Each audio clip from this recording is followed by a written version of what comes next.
Alors bonjour à tous, dans cette nouvelle vidéo nous allons voir comment déceler une résistance de ballon d'eau chaude HS. Déjà ce qu'il faut faire déjà, ça c'est un 2 ampères, vérifier le fusible. Hop. Moi c'est un 2 ampères. Voilà.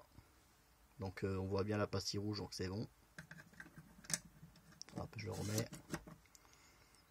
Ensuite, vous vérifiez le numéro 10, enfin le 20 ampères plutôt, excusez-moi. Donc logiquement sur des trucs à cartouche comme ça, normalement c'est noir, mais bon moi je l'ai changé directement, donc il était pas mort mais je l'ai changé quand même. Donc sinon vous mettez un voltmètre ici et là, donc voilà. Ensuite vous voyez il y a stop en haut, là on voit mal parce que c'est mal éclairé.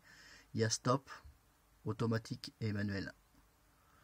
Donc en fait si vous mettez sur manuel, voilà, là on voit bien mon compteur il tourne tout doucement. Là si je le mets en marche forcée manuelle, hop, il tourne beaucoup plus vite.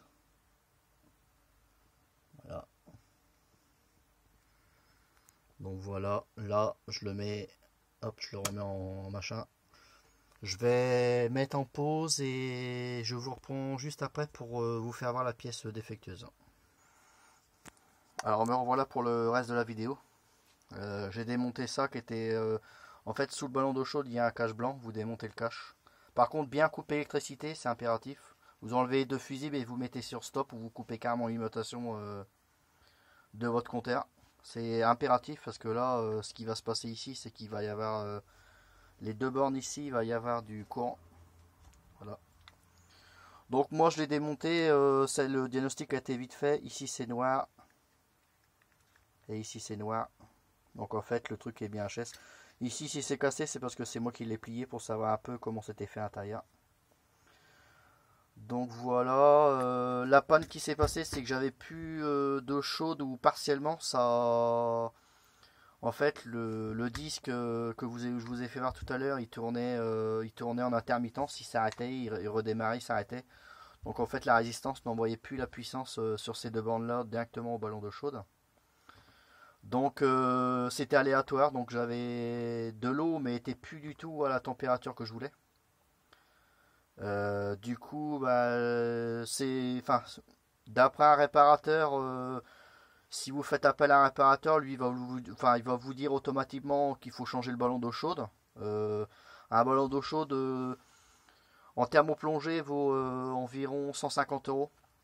Un state vaut à peu près ça veut dire que la résistance n'est pas directement en contact avec l'eau.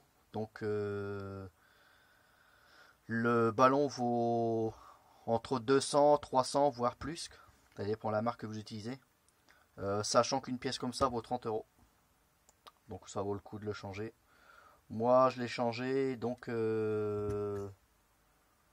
voilà. Donc moi j'ai changé, tout est revenu dans l'ordre. Donc vous voyez bien. Bon après c'est pareil, c'est pas parce qu'il est pas noir qu'il est pas mort. Donc ce que vous faites dans ces cas-là, bon moi j'ai pas le matériel. Vous prenez, vous vérifiez si la petite languette rouge, vous appuyez dessus. Savoir si elle a un ras du plastique blanc là, c'est qu'elle a disjoncté. Vous appuyez dessus. Ensuite, il faut bien sûr machine démontée. Ensuite, vous prenez cette tige-là, vous la chauffez un petit peu comme ça qu'un briquet, comme ça, hop.